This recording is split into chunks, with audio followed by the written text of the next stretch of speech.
Buenos días, chicos. Buenos días. Tenemos la semana número 12, es el de electroquímica. Bueno, desde Pilar. El tema corresponde a electroquímica y te comenté un poco la clase pasada, ¿ya? Te pido, como siempre, revisar antes de llegar a clase el material, ¿cierto? El material que tú tienes para que pueda ser más llevadera esta semana, ¿ya? Sobre todo esta clase, ¿no? Te solicité que este era tu último, ¿cierto? ¿Ya? Importante, y aparte matemática, porque ya a partir de la semana 13 tenemos orgánica, ¿cierto? Entonces en orgánica es un poco más sencillo, no hay cálculos que analizar, sino algunas reglas para dar nombre a los compuestos orgánicos, claro, ¿no? Entonces, esta semana es importante, el tema de electroquímica es es un capítulo que tiene gran parte de aplicación, mucha aplicación en la parte del área de ingeniería, en la parte médica, ejemplo, en la parte del área de ingeniería, trata con respecto a los recubrimientos que tienen determinados materiales para darle una aplicación especial, o cómo es que funcionan las pilas, baterías, las fuentes de corriente, ¿no? En el caso del área médica, podría explicar cómo es que funciona la pila de un equipo de sordera, cómo funciona el paso que colocan por aquí, ¿ya? Entonces, ejemplos, para que veas la gran aplicación que tiene el tema de electroquímica, ¿ok? Hay algunos conceptos básicos que inicialmente vamos a manejar para luego entrar a los procesos electroquímicos, que son dos: la electrólisis, proceso electrónico, y el proceso galvánico, voltaico o denominado pila. Entonces vamos a trabajar conceptos previos primero para luego entrar a los procesos, y lo más importante para ti es identificar qué se genera, ¿cierto?, dentro de estos procesos. Entonces vamos con la primera parte, conceptos básicos, ¿ya? Entonces decíamos que el área de electroquímica estudia dos cosas.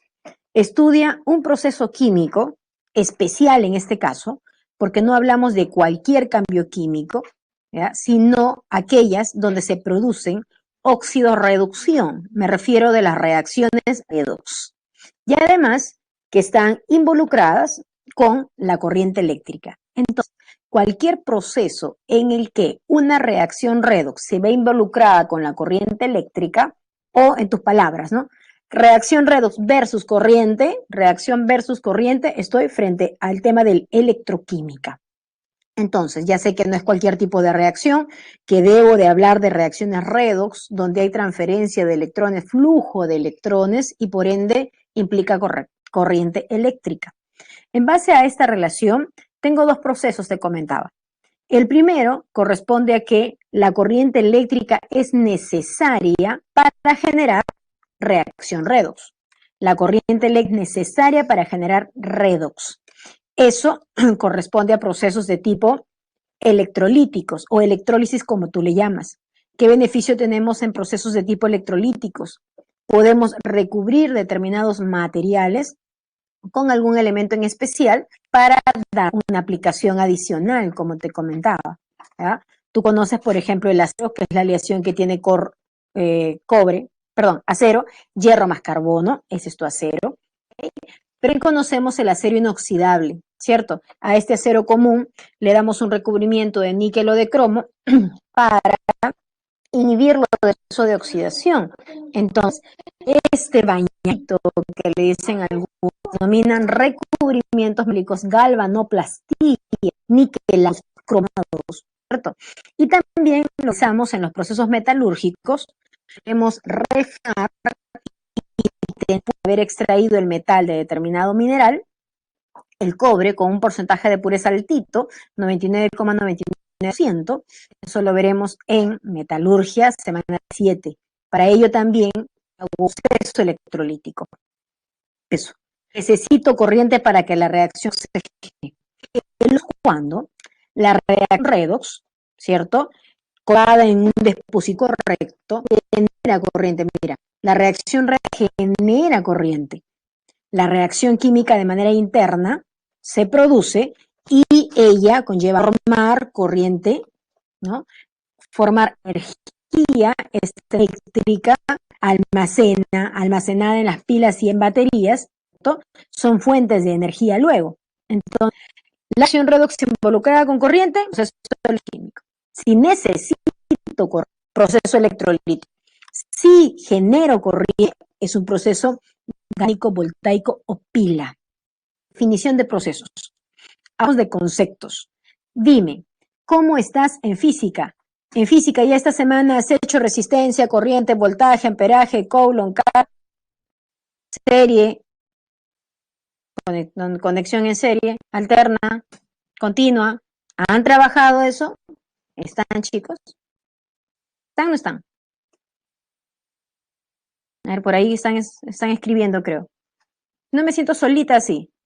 En física, ¿cómo estás? ¿Cómo estás? Estamos en la semana 12 ya. No falta nada ya para acabar. Estamos más de la mitad.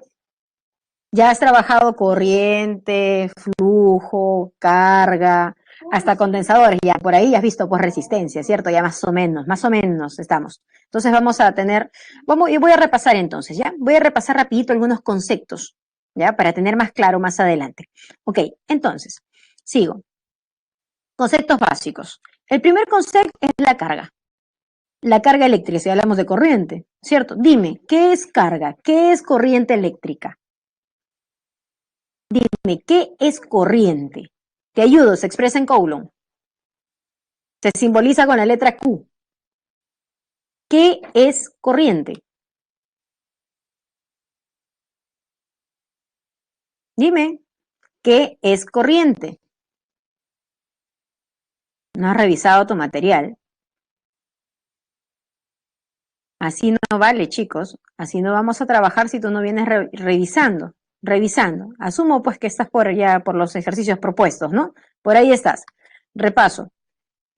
La corriente eléctrica corresponde a un flujo de electrones, es decir, la carga, ¿cierto? Que tú le dices carga. Es el flujo de electrones que se describe o se representa con la letra Q y se expresa en Coulomb. Flujo de electrones, carga, que circula en un conductor. Primera definición. Segunda definición. ¿Y qué es la intensidad de corriente? Si esta es una de las magnitudes fundamentales, ¿cierto? De las 7 que vimos en la primera semana. La intensidad de corriente se define de esta manera. Carga, ¿cierto? O flujo de electrones que circulan en un conductor, pero en un intervalo de tiempo. La intensidad de corriente se expresa en ampere, la carga en Coulomb, el tiempo es segundos, ¿cierto? Coulomb sobre segundo es ampere, o lo que algunos trabajan así, si yo despejo la carga, esto es igual a intensidad por tiempo. O sea, Coulomb es igual a ampere por segundo también, ¿ok? Hasta aquí entonces, carga, flujo de electrones que circulan en un conductor. Intensidad de corriente, flujo de electrones que circulan en un conductor en un intervalo de tiempo. Y hasta aquí tú dices, bueno, sea la carga o en un determinado tiempo, es decir, la intensidad de corriente, esta circula sobre un conductor. La pregunta es, ¿y qué cosa es un conductor? ¿Qué cosa es un conductor?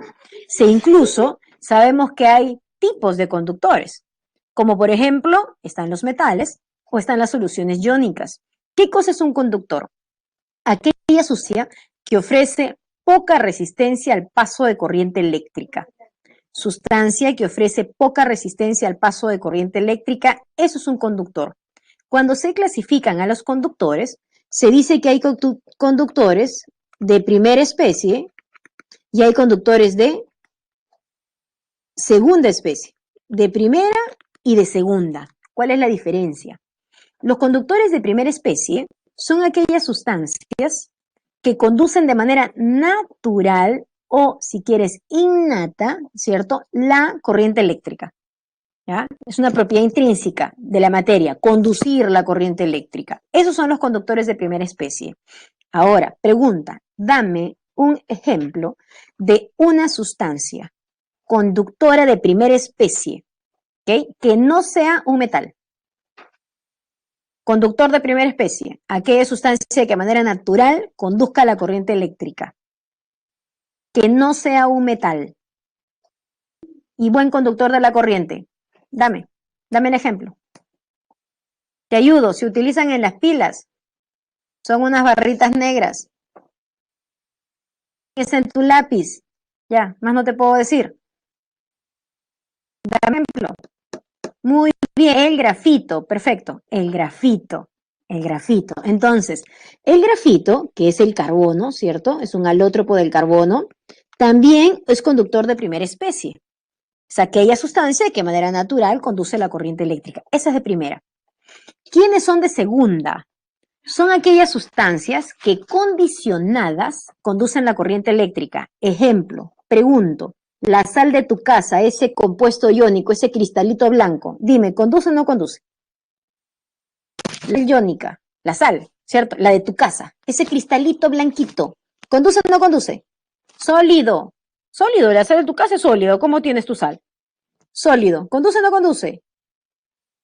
No conduce la corriente eléctrica, no conduce. Los compuestos iónicos en estado sólido no conducen. Pero ¿qué tal si tú la disuelves? ¿Qué tal si tú fundes esa sal? Ahí, fundida o en solución acuosa. Dime, ¿conduce o no conduce? Fundida o en solución acuosa. ¿Conduce o no conduce? Sí, muy bien, sí. Y entonces, si así coincide, así conduce, es porque tú has condicionado la sustancia. Tú la has disuelto, tú la has fundido. Así conduce. Esas son las conductoras de segunda especie. Son aquellas sustancias que condicionadas conducen la corriente eléctrica. A esas se le denominan soluciones iónicas o sencillamente electrolitos, ¿cierto? Soluciones electrolíticas o electrolitos. Ya está, esa es la diferencia, ¿ya? Del conductor de primera con la de segunda. ¿Qué más debo reconocer? Para armar una pila o una celda electrolítica, ¿qué necesito? ¿Ya? Esto que tú observas aquí simula un vasito, ¿cierto? Vamos a llamarle celda o cuba, un vasito.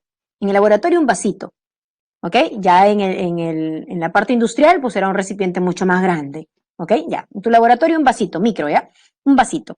Este vasito, como tú observas, contiene un líquido, ¿cierto? Un líquido que deba ser capaz de conducir la corriente eléctrica, o sea, un conductor, que ya tú sabes que si está en líquido puede ser la sustancia fundida o puede ser una solución acuosa. Ya está. Y a este líquido, a este electrolito, a este conductor, va a tener sumergido dos electrodos. Estos electrodos no son otra cosa más que conductores. ¿Qué cosa es un electrodo? Un conductor. Es un conductor. ¿Qué cosa es un conductor? Sustancia que ofrece poca resistencia al paso de corriente eléctrica. Entonces, para armar un proceso, yo necesito un dispositivo, ¿cierto? Ese dispositivo constará, en este caso, de un vasito, llamada celda, ¿cierto? Que contiene un electrolito, este líquido que yo observo por acá, este líquido, un electrolito, eso es un conductor, y también tengo dos conductores más. Acá está. Y a estos conductores de manera especial le voy a llamar electrodos. O sea, ¿qué cosa es un electrodo? Un conductor. Nada más. Pero que de manera especial, ¿ya? Es aquel conductor en cuya superficie se produce la oxidorreducción. El electrodo donde se produce la oxidación se llama ánodo. Y el electrodo donde se produce la reducción se llama cátodo. O sea, ¿qué cosa es un electrodo? Aquel conductor en cuya superficie se producirá la oxidorreducción. ¿Un ánodo o un cátodo? Ahora, sumado a lo que tú ya sabías antes con respecto a las reacciones redox, tú sabías que una oxidación implicaba una pérdida de electrones. Y sabías también que una reducción implicaba una ganancia de electrones. Eso tú sabías. Sabías que el se reducía era porque ganaba y el que se oxidaba era porque perdía. Lo único que adicionamos ahora es saber en qué lugar se produce la oxidación. En un lugarcito que se llama ánodo. ¿En qué lugar se produce la reducción? En un lugarcito que se llama cátodo. Eso es lo único que estamos ampliando ahora, en base a lo que tú ya sabes de tu reacción redox. ¿Ok? Ahora, ¿qué más? En base a estos conceptos básicos, ¿qué es corriente? ¿Qué es intensidad de corriente? ¿Qué cosa es un conductor? Cuando este conductor especial le llamo ánodo o le llamo cátodo. A este dispositivo básico tenemos entonces la celda o cuba electroquímica, que puede ser más adelante una celda electrolítica o una celda galvánica. ¿cierto? De acuerdo a los procesos. Vamos a empezar el primer proceso. Empezamos con los procesos electrolíticos, ¿ya? En los procesos electrolíticos, chicos, hay 3 ejemplos básicos que te va a ayudar, ¿cierto?, a poder trabajar cualquier tipo de sustancia o solución que te indiquen. El básico es, vamos a analizar qué le pasa a una sustancia fundida. Segundo, ¿qué pasa en una solución acuosa? Y tercero, básico, ¿qué le pasa al agua? ¿Cierto? Con esos 3 vamos a trabajar y vamos a sacar cuestiones generales para poder hacer rápidamente nuestros ejercicios. Entonces, empezamos.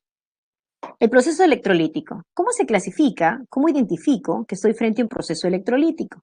Dice, son procesos que necesitan corriente. O sea, no le va a pasar nada a mi reacción si yo no le doy corriente, si no le doy un agente externo. Por eso es que la reacción se clasifica como no espontánea. ¿Qué significa no espontánea? No es natural, pues necesita algo. En este caso necesita corriente. Ahora, pregunta básica también. ¿Y yo para qué? ¿Cuál sería mi objetivo de entregarle corriente eléctrica a una sustancia o a una solución? ¿Para qué le entrego corriente? Dime. Ok, voy a armar mi dispositivo, mira, ve, ahí te lo enseño. En este caso, el proceso electrolítico tiene sus dispositivos, claro, su celda o cuba electrolítica, tiene sus electrodos, ok, acá están sus electrodos.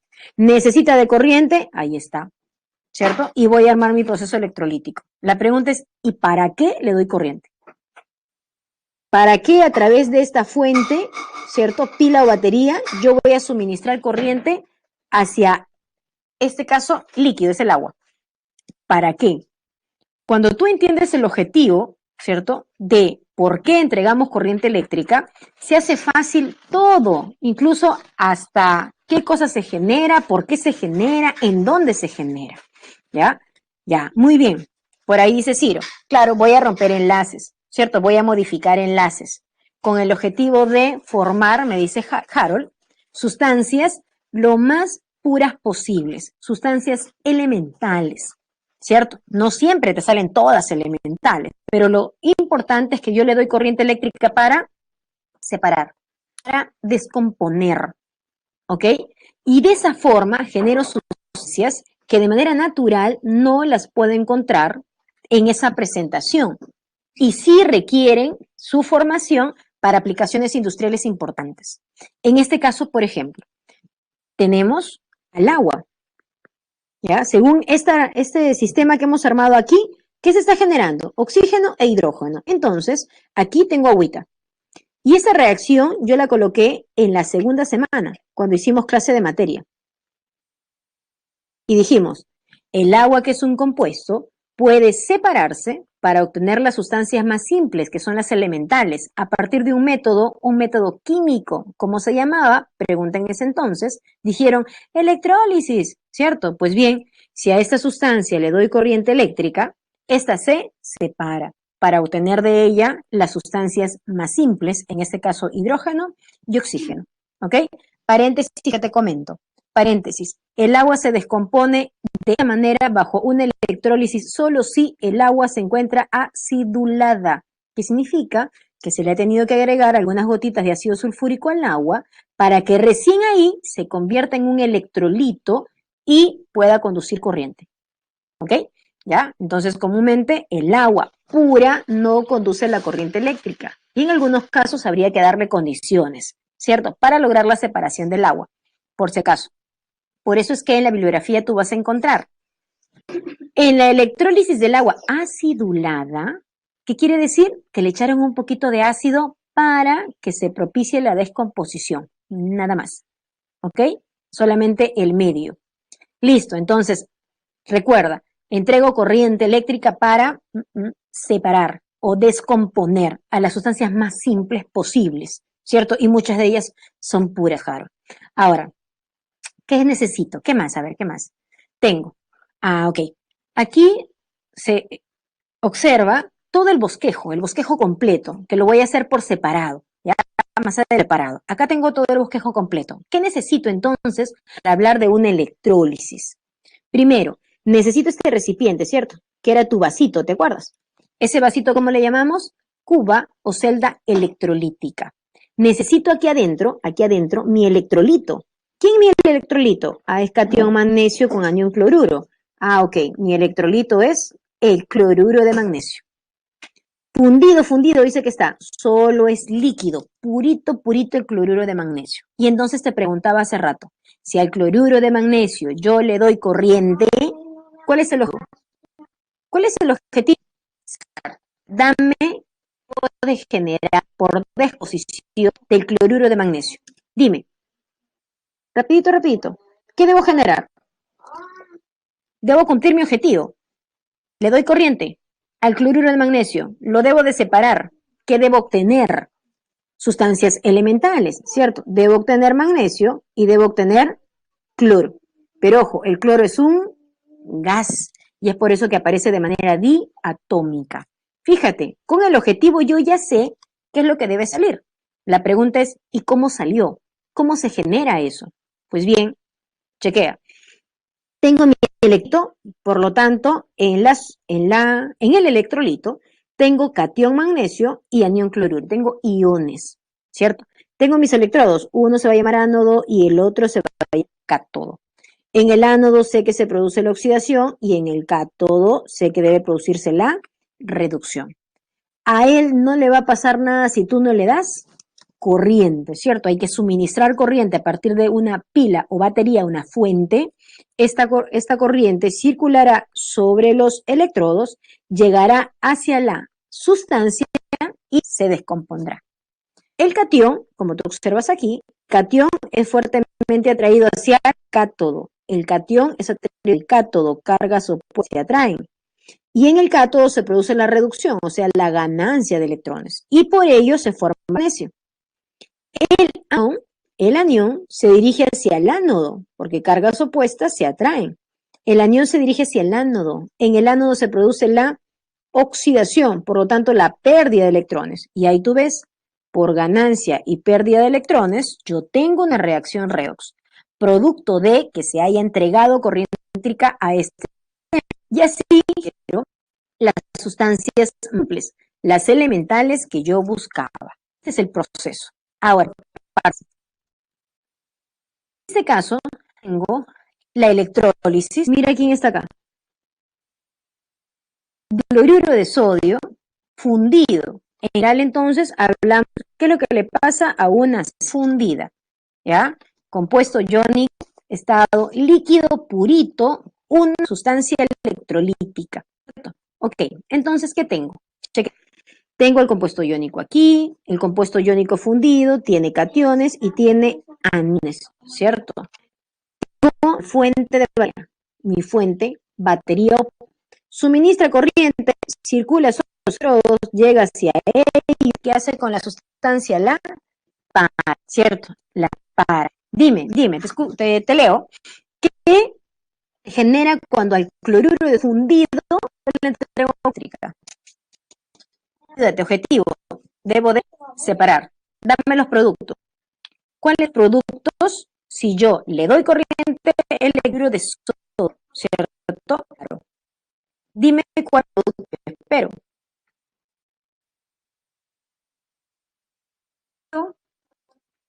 Producto espero. En descomposición. Para eso estoy entregando corriente. Quiero separar.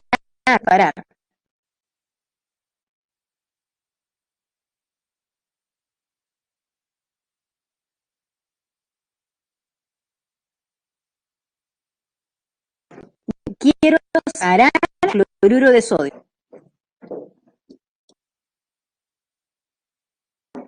Si separo, diría, tengo al cloruro fundido. Si yo lo separo, debo tener sodio, tener un gas. Debo tener ya. Ahora, ¿qué ocurre? ¿Qué más? Ah, claro, ahí está, genera oro y se espega. ¿Dónde ocurrió eso? ¿Cómo fue? Que el cloruro, ¿cierto? Negro oro, que el anión dirigida al ánodo. El electrón se dirige hacia el ánodo, cargas traen, y es donde se produce la oxidación, el y la reducción, la ganancia de electrones y de cloro.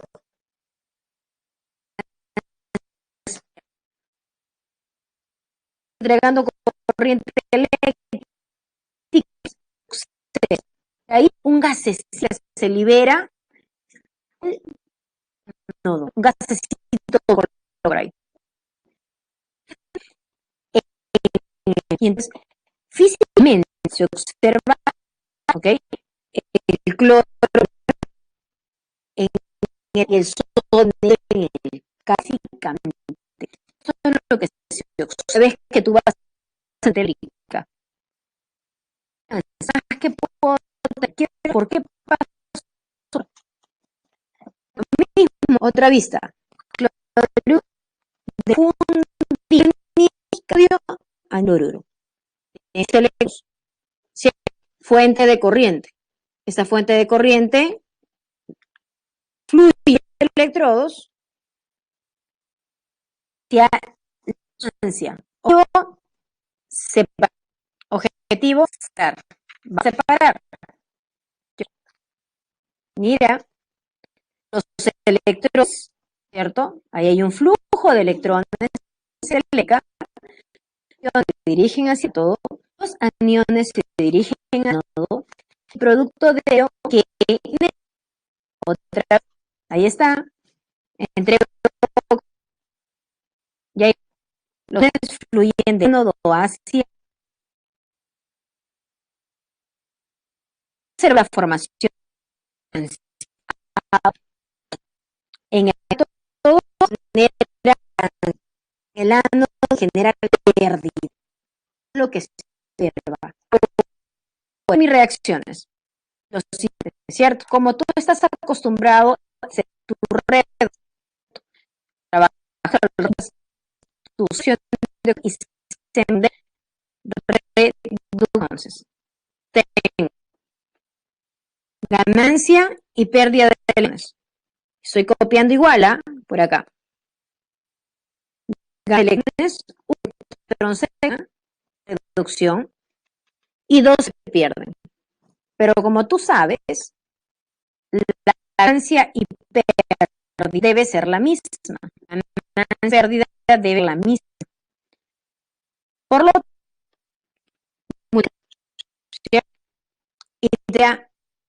este producto con el catión cloruro, tú tienes al cloruro de sodio fundido, que al entregarle corriente me genera, por cada 2 moles de cloruro de sodio fundido, me genera sodio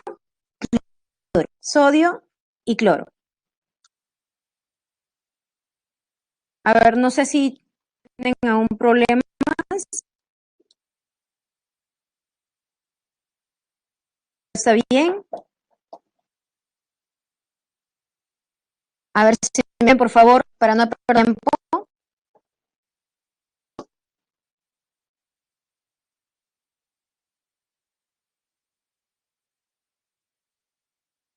¿Se escucha o no se escucha? Coméntame, por favor, a solucionar, no perder tiempo. Eso, ya, definitivamente hoy no es mi internet. Tengo aquí ahorita la conexión. Tengo 150 de megas, 150. Subida 38. Mínimo necesito. Profesora, ¿le parece bien si para mejorar el audio le quito por un momento el rol de presentadora y luego se lo A devuelvo? ver, a ver, a ver, Nino, porque si no, perdemos tiempo. Sean rápidamente y podemos sonar, para no perder tiempo, chicos.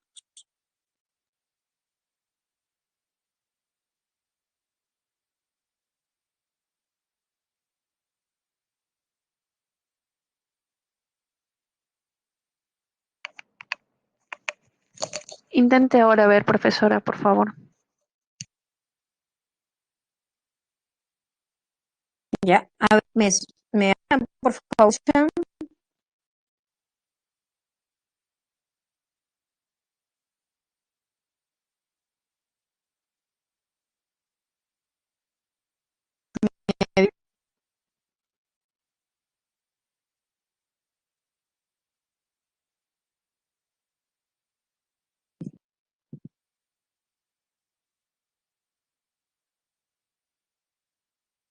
a ver, de ir y me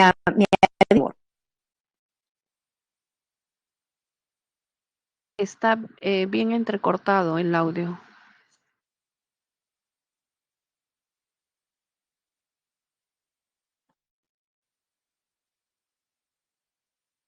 Ok, entonces, hablábamos de la electrólisis de la sal fundida, ¿no? Estoy repitiendo, corresponde al cloruro de sodio fundido, ¿cierto? ¿Y qué es lo que observábamos o cuál era nuestro objetivo? Separar y obtener de él sodio y cloro. Entonces, observábamos que en esa sal, chequea por favor, la diapositiva está animada, ¿ya? Eso, ahí normal, en ese momento la corriente eléctrica, ¿cierto? Es llevada hacia la sustancia se separa y por ende los cationes se dirigen hacia el átodo, los aniones hacia el ánodo y se produce la oxidorreducción como ya habíamos observado. Entonces, tengo cation y tengo anión, tengo ganancia y tengo pérdida de electrones. Producto de ello, debo de generar mis reacciones. ¿Cuáles son mis semirreacciones? Ese espera. Con sodio gana un electrón para sodio. Anión cloruro pierde el electrón cloro. Las reacciones. Y ahí están. Copiando igual. Cation pasa a sodio, anión pasa a cloro. Y analizo. Hay ganancia, es reducción. Pérdida es una oxidación. ¿Cierto?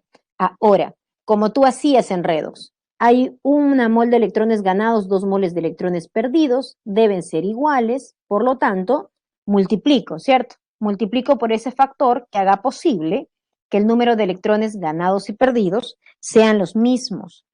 Luego de eso, sumamos, ¿cierto? Sumamos, teníamos nuestros productos. Entonces, cation sodio y anión cloruro, esto para ti es tu cloruro de sodio fundido, al cual le estamos entregando corriente eléctrica. Yo observo que por cada 2 moles de cloruro de sodio fundido, obtengo 2 moles de sodio líquido y 1 mol de cloro gaseoso. Esto es lo que yo esperaba. Cada vez que tú entregas corriente a la sustancia o solución, entonces, ¿qué pasa? Se separa y obtengo las sustancias más simples o elementales. Ya está. Eso pasa en una sustancia fundida.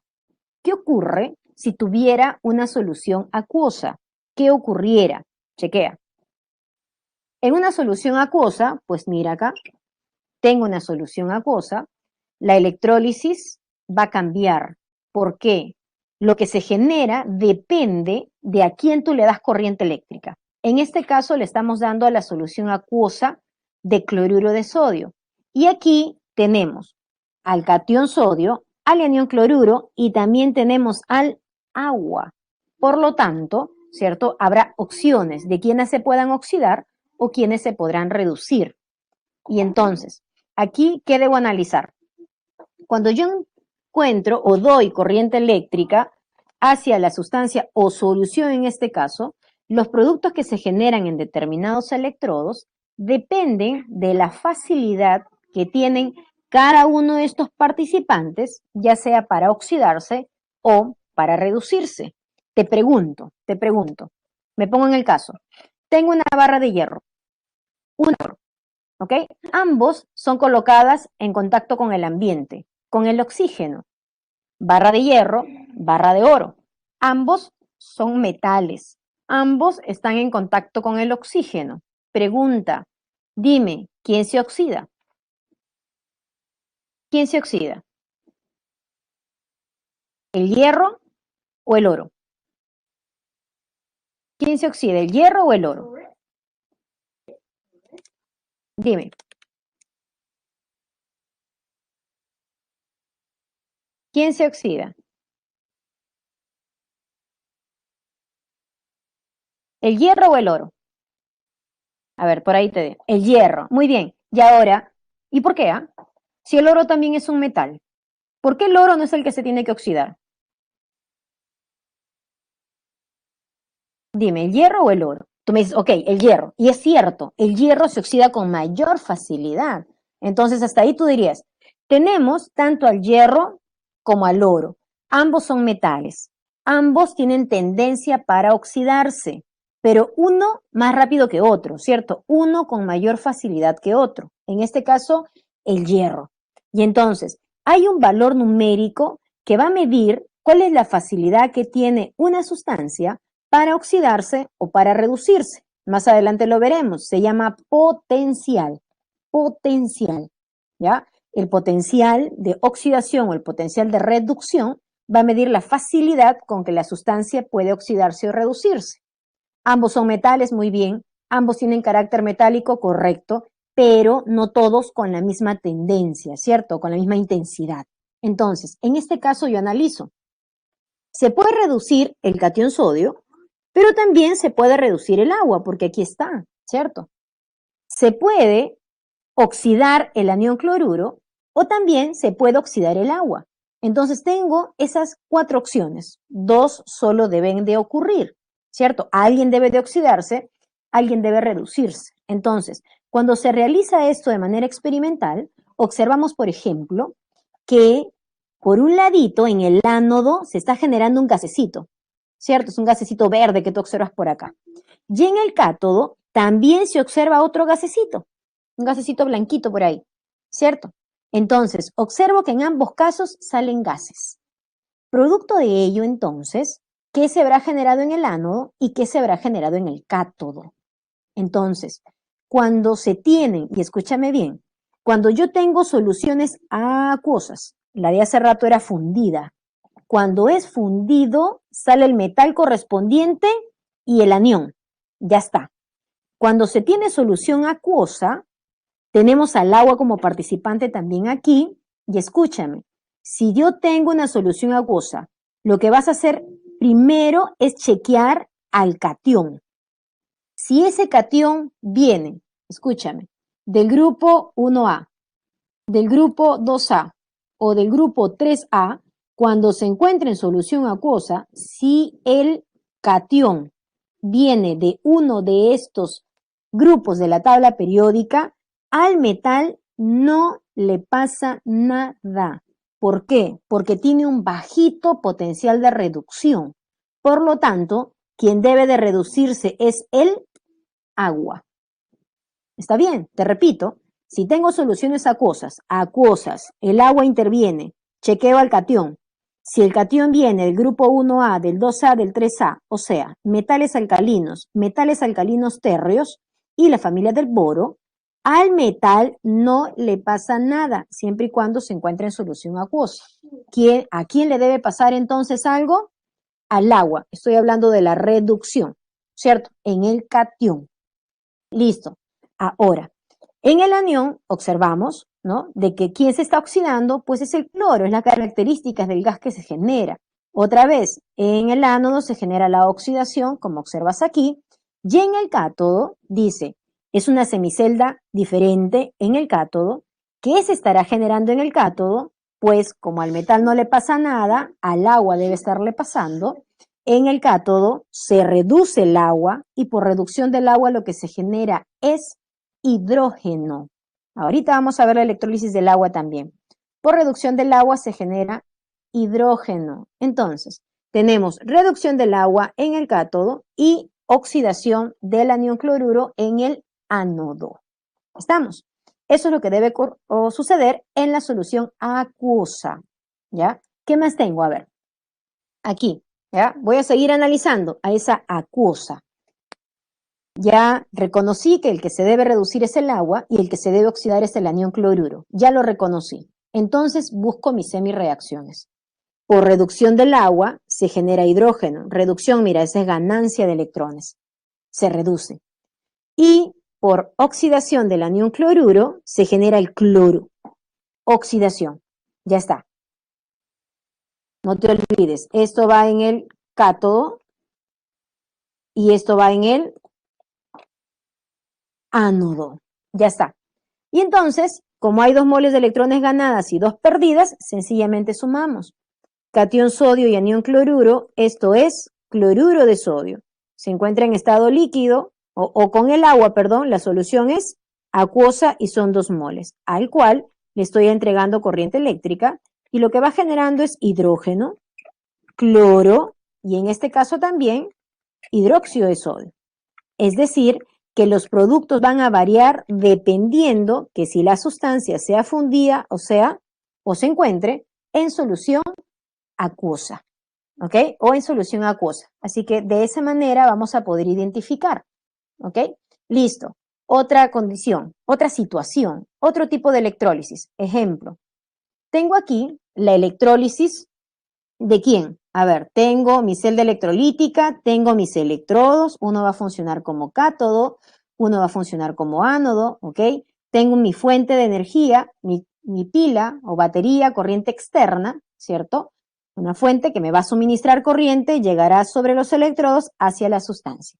La sustancia en este caso es el sulfato de sodio, pero que se encuentra en solución acuosa, acuosa. Entonces, tengo como electrolitos catión sodio, anión sulfato y agua. Entonces, en base a la información que hace rato te indiqué, si tengo al sulfato de sodio acuoso, dime qué sucederá en el cátodo y qué sucederá en el ánodo.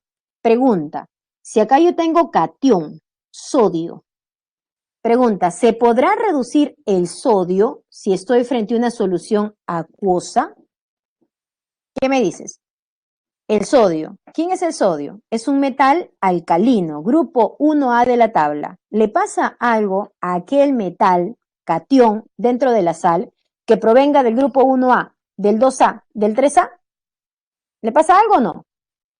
No, bien, no le pasa nada. ¿A quién le va a pasar? Ese catión en el cátodo, ¿qué debe ocurrir si no se deposita el sodio?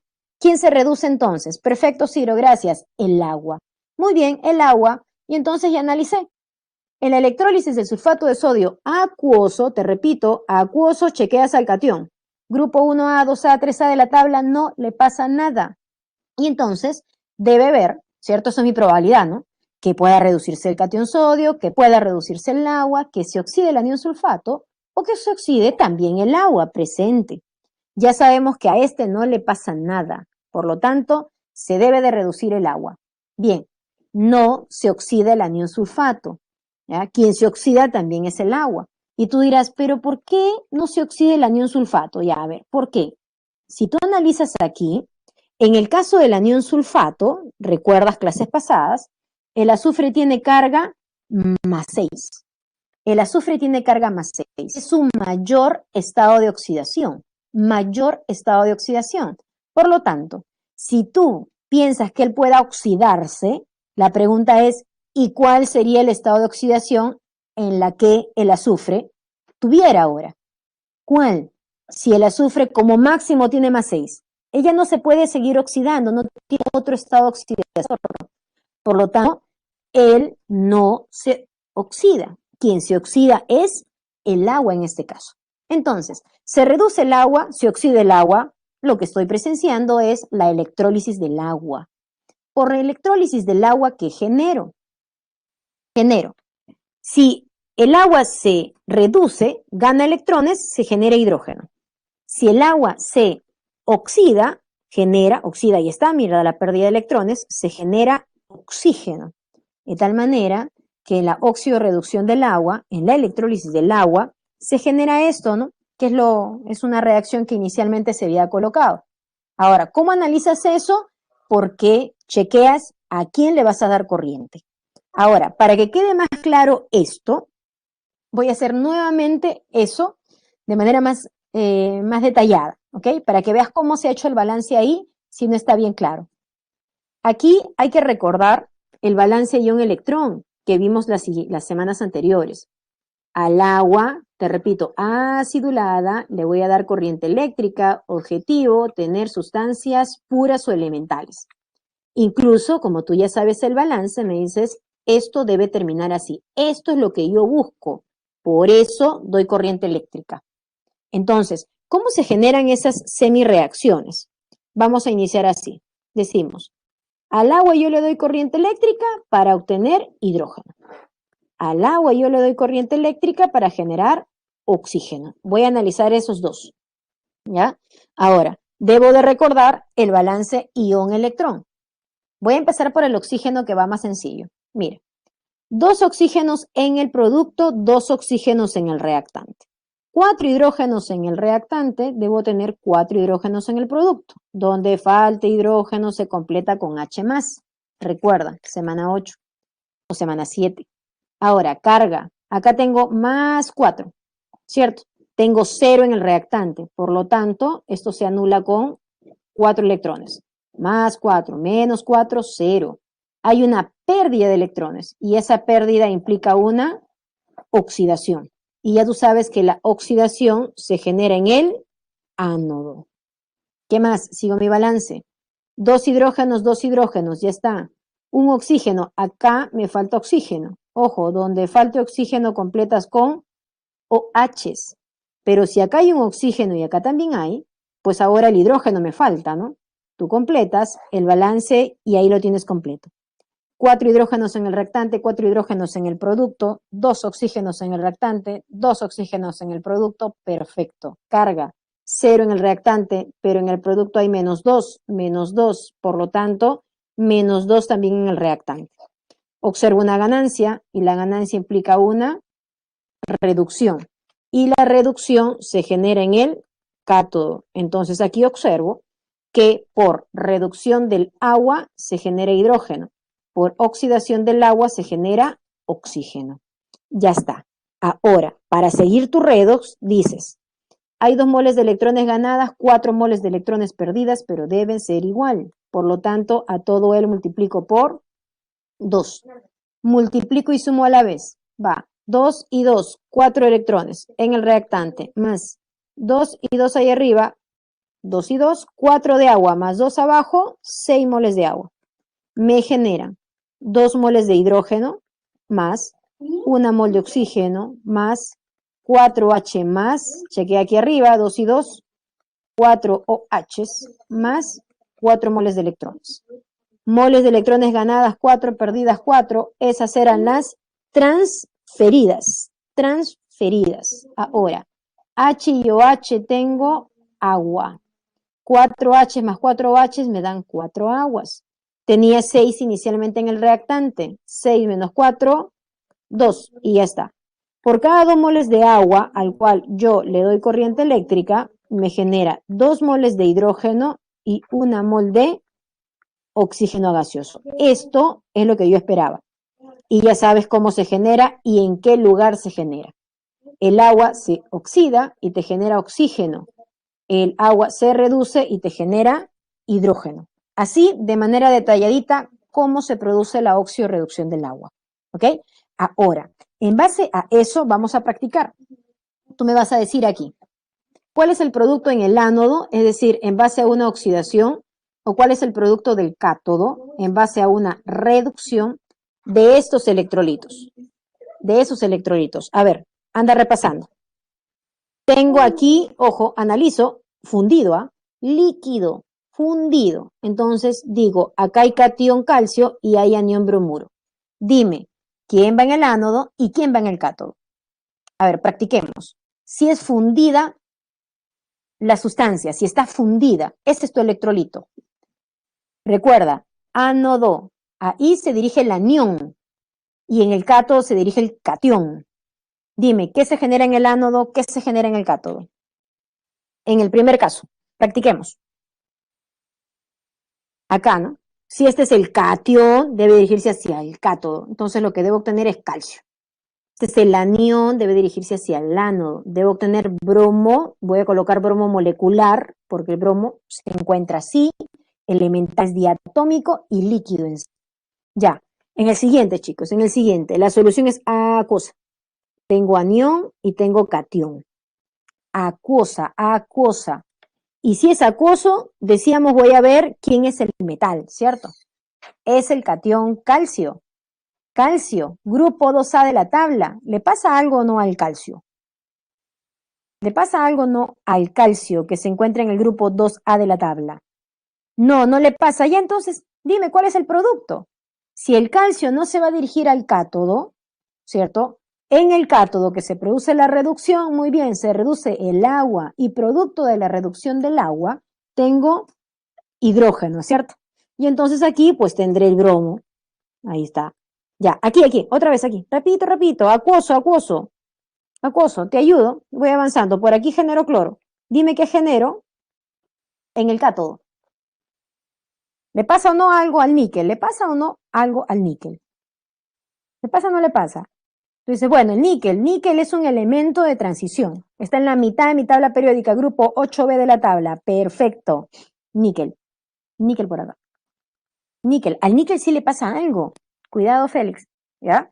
Ahí generarías hidrógeno siempre y cuando el catión de esta solución, ¿cierto?, sea del grupo 1A, 2A o 3A. En este caso es del 8A. El níquel sí se deposita, sí se hacen los niquelados.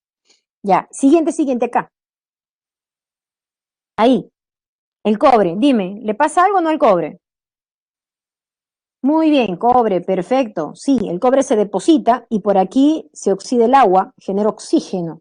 Ya hemos visto hace rato, oxígeno. Ya, sigue, en el anterior, en el siguiente acá. Acuoso, dime, ¿qué se forma en el cátodo?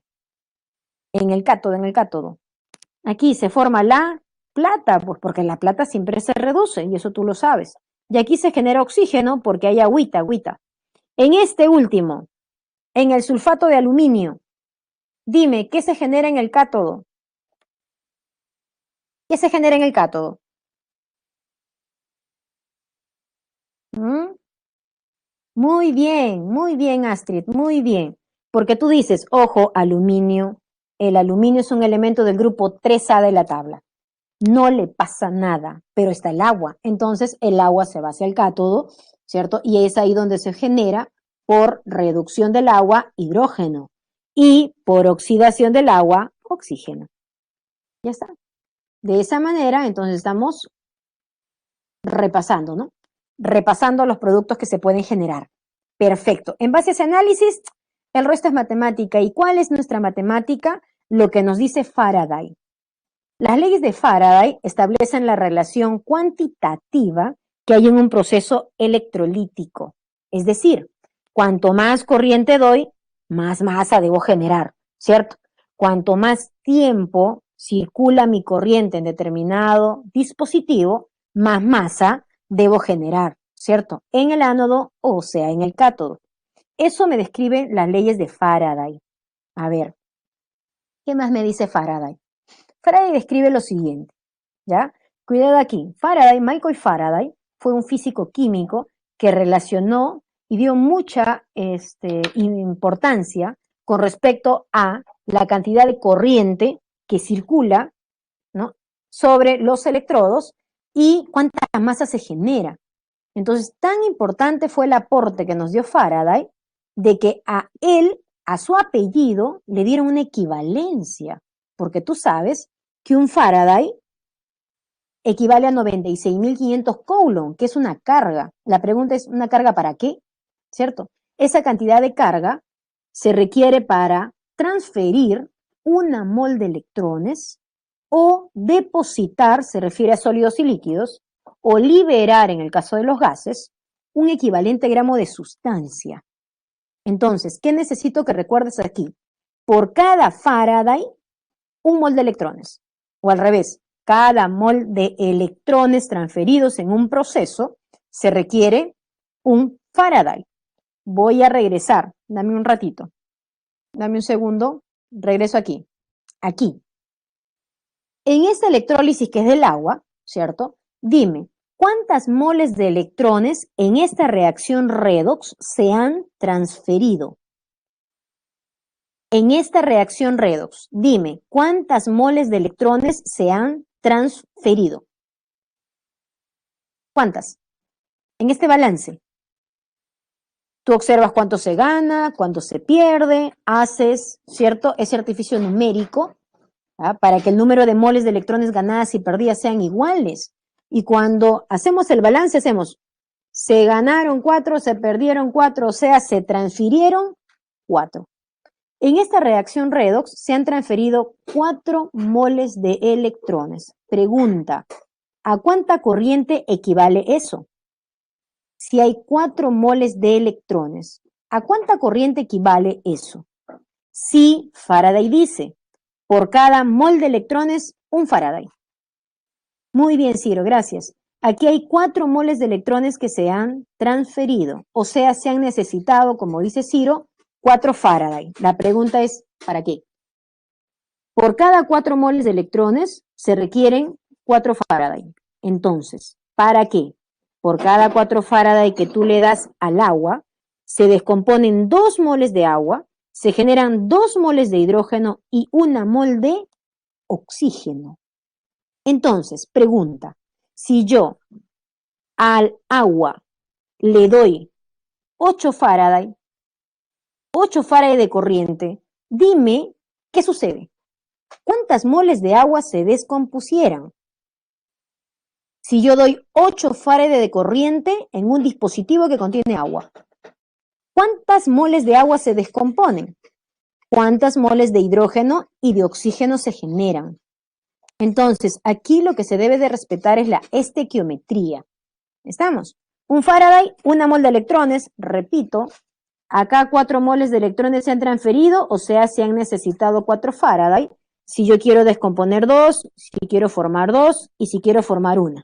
Pero si yo daría 8 Faraday, se descompusieran 4, se formaran 4 y se formaran 2. ¿Estamos?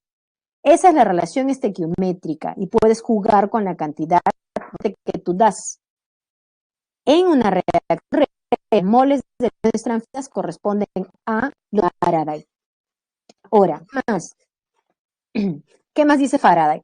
Que para determinar esa masa, ¿cierto? Necesito el peso equivalente de la sustancia. ¿Por qué? Porque estas moles de electrones dependen del equivalente gramo de la sustancia, que tú has visto en la semana 10. ¿Cómo se calcula el peso equivalente?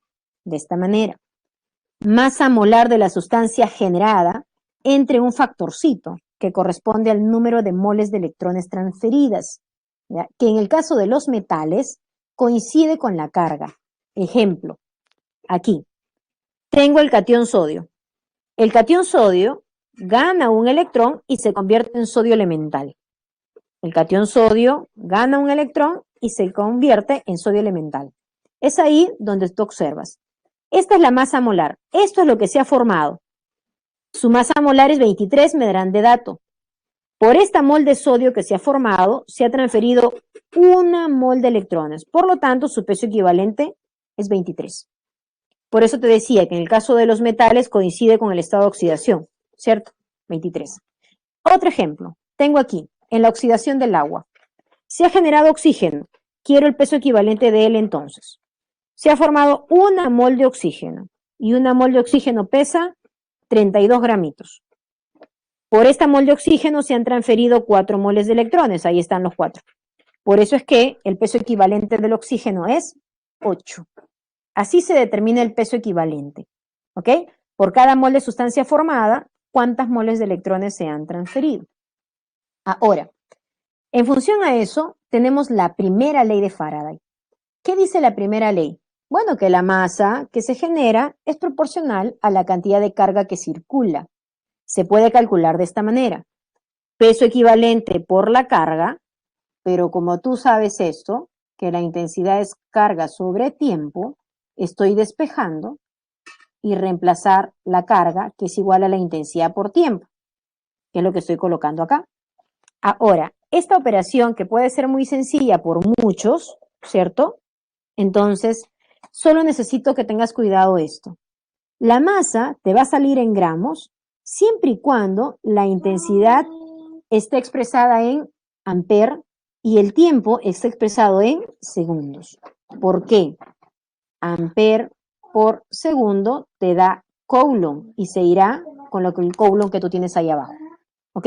Entonces, ten mucho cuidado para determinar la masa, debe salir en gramos si la intensidad va en amper y si el tiempo va en segundos. Cuidado con los miliamper, con las horas, con los minutos. hay que hacer la conversión previa antes. Listo, esa es la primera ley. La segunda ley de Faraday describe lo siguiente, que tengo por acá. Aquí tengo 3 celdas. Una celda que tiene solución de oro, solución de zinc y solución de plata. 3 celditas. Las 3 celdas están conectadas hacia una misma fuente de corriente, en este caso una batería. Suministra corriente, llega sobre los electrodos hacia la sustancia o solución. ¿Objetivo cuál era? Descomponer. Cuando las celdas están conectadas de esta manera, todas hacia la misma fuente, se describe de que este sistema está conectada en serie. En serie, la cantidad de voltaje que circula en cada una de las celdas es la misma. Y entonces Faraday dice lo siguiente: si a esta celda le llega la misma cantidad de corriente que acá, la misma cantidad de corriente que aquí, por el mismo intervalo de tiempo, la sustancia generada aquí, aquí y aquí debe ser proporcional a un valor importante que es el peso equivalente. Chequea acá. Mira cómo se transfiere la corriente. La corriente viene desde la batería o pila, ¿cierto? Circula sobre los y llega hacia las sustancias. Objetivo de ellas, descomponerlas. ¿Y qué voy generando? Bueno, el oro se reduce, pasa de +3 hacia oro elemental, así como se genera el zinc, y así como se genera la plata. Entonces, la segunda ley de Faraday me dice, en este caso, que la masa de oro depositada, la masa de zinc depositada y la masa de plata que se deposita es proporcional a sus pesos equivalentes. ¿Por qué en este caso circula la misma cantidad de corriente por el mismo intervalo de tiempo, ¿cierto? Ya que las celdas están conectadas en serie. ¿Ok? Esa es la segunda ley de Faraday. Ahora, ¿cómo las trabajo? ¿Cómo hago esto en un ejercicio? Te planteo esto. Dice, determine la masa de potasio y de cloro formado si se realiza la electrólisis del cloruro de potasio. Hasta ahí nada más un momento. Tú dices, bueno, si al cloruro de potasio fundido yo le doy corriente eléctrica, debo obtener potasio y debo obtener cloro. Ese es mi objetivo cada vez que yo doy corriente eléctrica. Por lo tanto, puedo seguir analizando y decir, el potasio viene de carga +1 para pasar a elemental. Para ello, él tiene que ganar un electrón, o sea, reducirse, y eso sucederá en el cátodo. Luego, el anión cloruro va a pasar a cloro gas, ¿cierto?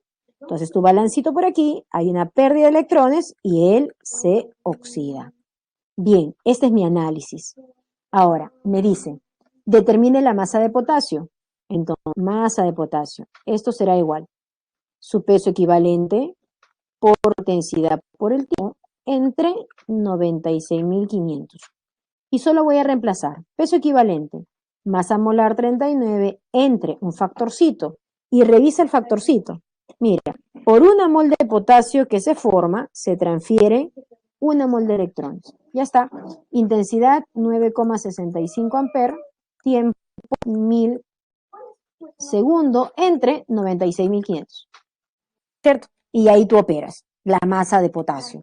De manera análoga puedo trabajar la masa de cloro, igualito si quiero. Ya voy a reemplazar directo. Masa molar, bueno, el peso atómico del cloro es 35,5, pero yo acá tengo 2, por lo tanto masa es 71. Factorcito, por 1 mol de cloro se han transferido 2 moles de electrones, ahí está, y el resto es de dato. 9,65 amperes y 1000 segundos entre 96.500. Determinas la masa de cloro, ¿cierto? Utilizando la primera ley, pudimos haber combinado con la segunda ley también. Esa es la parte cuantitativa de este proceso electrolítico, ¿ya? Recuerda que la masa y la carga es proporcional. Listo, ahí cierro con todo lo que es electrólisis. Avanzo con celdas galvánicas. En las celdas galvánicas, ¿qué debo de realizar? A ver, primero, ¿qué debo considerar? ¿Cierto? En las celdas galvánicas se considera lo siguiente. Este también es un proceso electroquímico. Se va a generar la reacción redox, ¿cierto? Pero acá hay algo peculiar. La reacción redox produce corriente eléctrica. La reacción redox produce, te genera corriente eléctrica. Por eso es que a esta reacción se le denomina espontánea, natural, con el dispositivo correcto te entrega corriente, que es lo que tú trabajas en las pilas, ¿cierto? ¿Para qué utilizamos las pilas? Porque esta nos provee de una fuente, ¿cierto? Es una fuente de corriente. Si armamos bien nuestro dispositivo, tendremos aquí un equipo, un voltímetro, un amperímetro, que me mida la cantidad de corriente que esto internamente me está generando, ¿cierto? Ahora, este es un proceso entonces espontáneo, se dice, porque no requiere de un agente externo. ¿Cuál es el dispositivo aquí? Chequea. Aquí estoy simulando una pila, que es una pila básica, que también la tienes tú en la parte teórica, ¿ya? En tu material, que es la pila de Daniels. Aquí tengo lo siguiente. Otra vez está mi vasito, ¿no? Celda o cuba, ya está. Cada celdita tiene un electrolito. En este caso es el sulfato de cobre. Si hablamos de concentración, obvio esto está en solución acuosa. Concentración 1 molar para cada una de mis soluciones. Y si las soluciones se encuentran en concentración 1 molar, pues entiendo que son soluciones estándares. Concentración 1 molar. Tengo también electrodos. Un electrodo por aquí es de cobre y el otro electrodo es de zinc. Te decía que es una pila básica porque las soluciones contienen el metal, ¿cierto? Como electrodo. Solución de cobre, electrodo de cobre. Solución de zinc, electrodo de zinc. Ahora, aquí arribita tengo un foquito. Ya no necesito una fuente de corriente. Más bien necesito alguien que me mida o me indique, ¿cierto? Que hay una corriente que se está generando producto de la reacción redox. Hasta aquí no se ve nada. Se ven los electrolitos, se ven mis electrodos, uno será ánodo, el otro será cátodo. Aquí aún no pasa nada, porque necesito cerrar el circuito. ¿Cómo se cierra el circuito? Con un conector externo. Y ese conector externo se conoce como el famoso puente salino. ¿Y qué contiene este puente? Pues sal, ¿cierto? Que permite la electroneutralidad. Este puente está en contacto con ambas soluciones y permite la electroneutralidad de la celda. De esa manera, las celdas no se ven descompensadas en carga cuando hay el flujo de electrones. Entonces, te pido observes nuevamente. Le voy a quitar el puente. Aquí nada, todo normal. Voy a colocar el puente, voy a cerrar el circuito y me vas a decir lo que tú observas.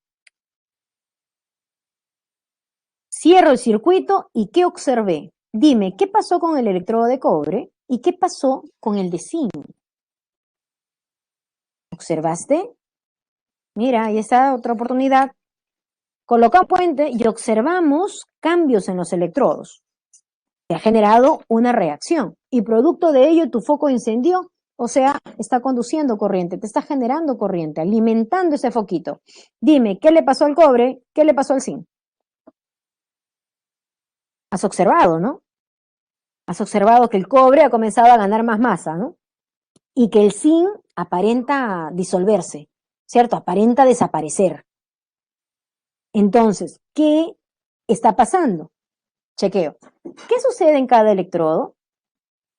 En el cobre se está depositando más cobre, más cobre. Y en el caso del zinc, ¿qué pasó? Se está disolviendo.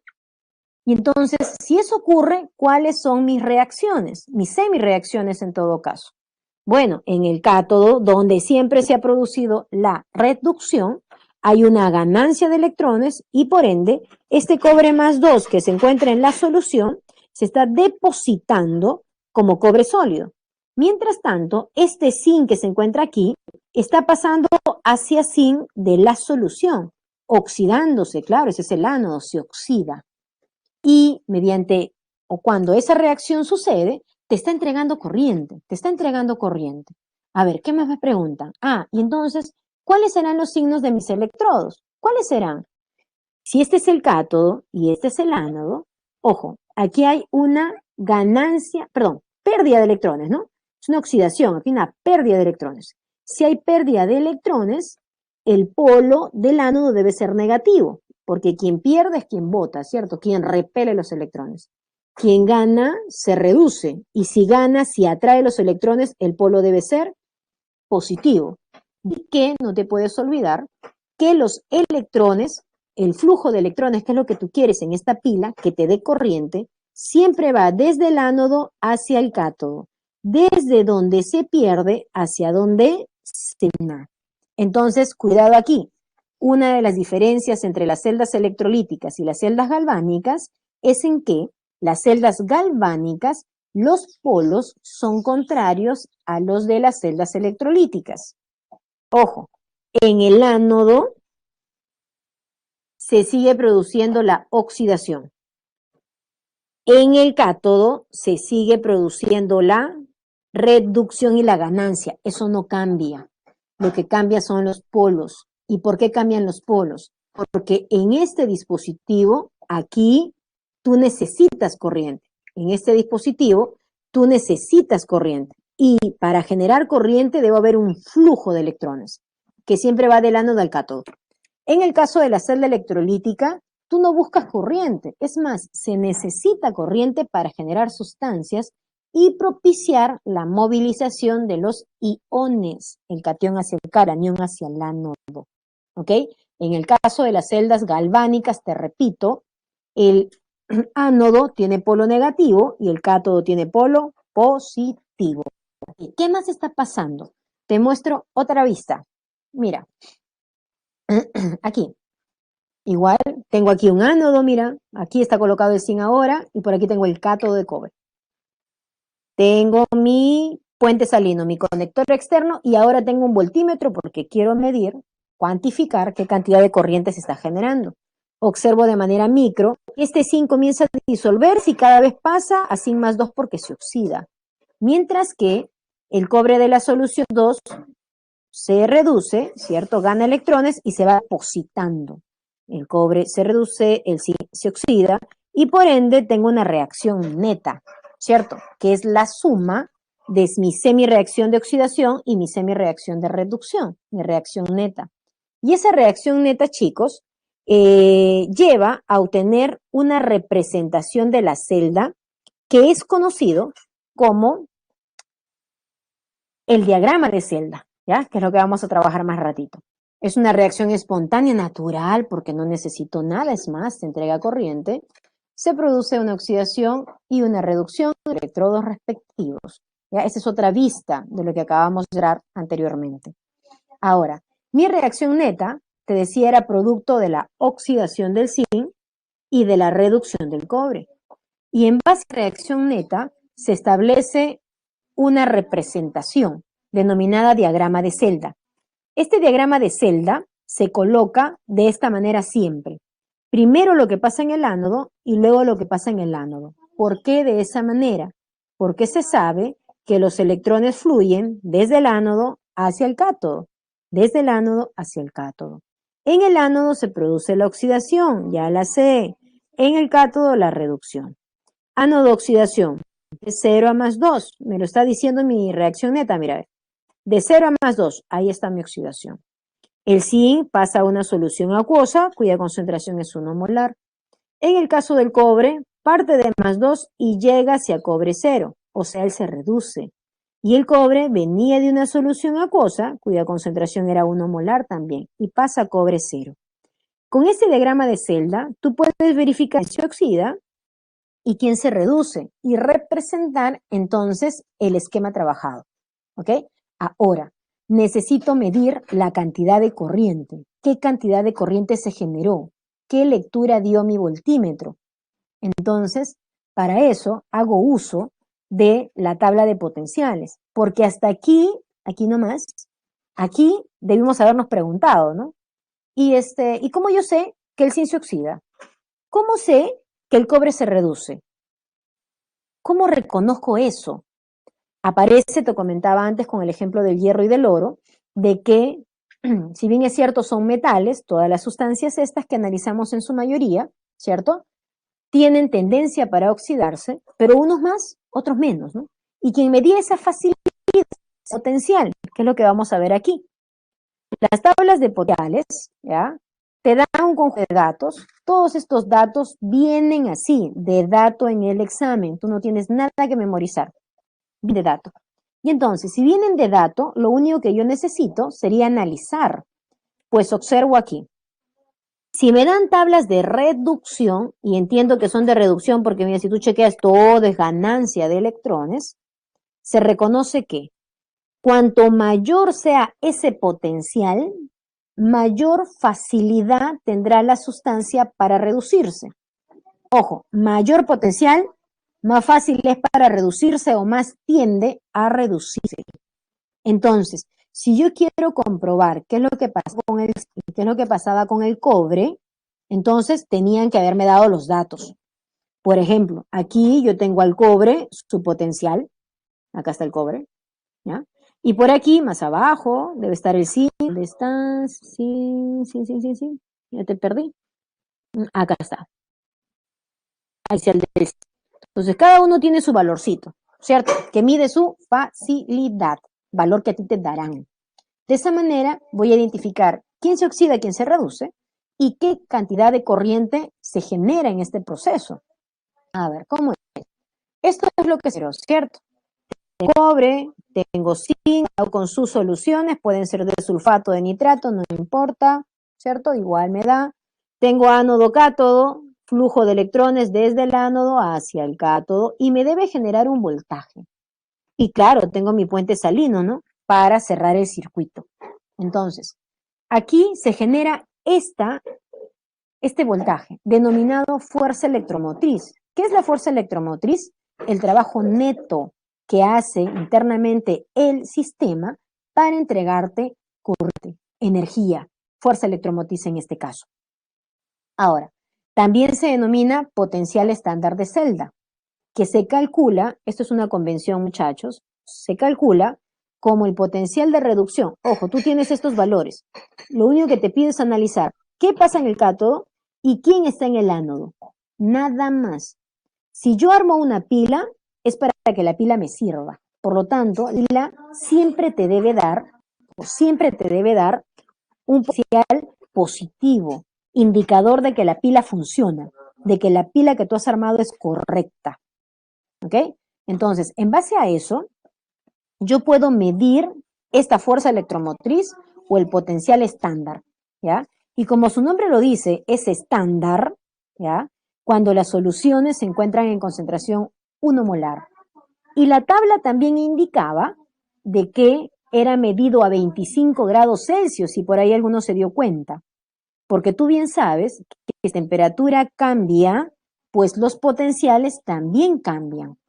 Las celdas se alteran con modificación de la temperatura, y eso tú lo sabes, lo vimos la clase pasada. Ahora, en las evaluaciones para nosotros todo es estándar, todo 25 horas, no hay problema cuando hablamos de pilas. Cuando las condiciones son distintas, se utilizan otro tipo de ecuaciones que a este nivel no vemos, pero por ahí tal vez has escuchado la famosa ecuación de Nernst. Nernst se utiliza cuando tenemos otras concentraciones, otras temperaturas. En este caso, hablamos de condiciones estándares. Entonces, ¿y cómo fue? ¿Cómo fue para él, para la pila, para esta que medimos, para la del zinc y la del cobre? ¿Quién me ayudó a decidir que el cobre en el cátodo y que está en el ánodo? Y además, ¿cómo medía mi potencial?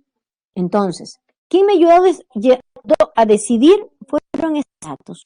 Eso me ayudó a decidir, ¿ya? Incluso, por favor, te corrijo, 0,76 y acá es 0,34, ¿ya? Ahí está. Ahora sí, corregí esos valores. ¿Qué me dicen estos valores? Tú dices, a ver, el valor me indica lo siguiente, voy a leer. El zinc pasa de más 2 a 0, o sea, se reduce. Entonces, aquí voy a colocar, según lo que me informan aquí, el zinc está pasando desde más 2, ganando 2 electrones, pues se reduce y pasa a zinc elemental sin 0. Y lo hace con un potencial llamado potencial de reducción, porque hay ganancia, igual a menos 0,76 voltios. Cuidado con mi signo.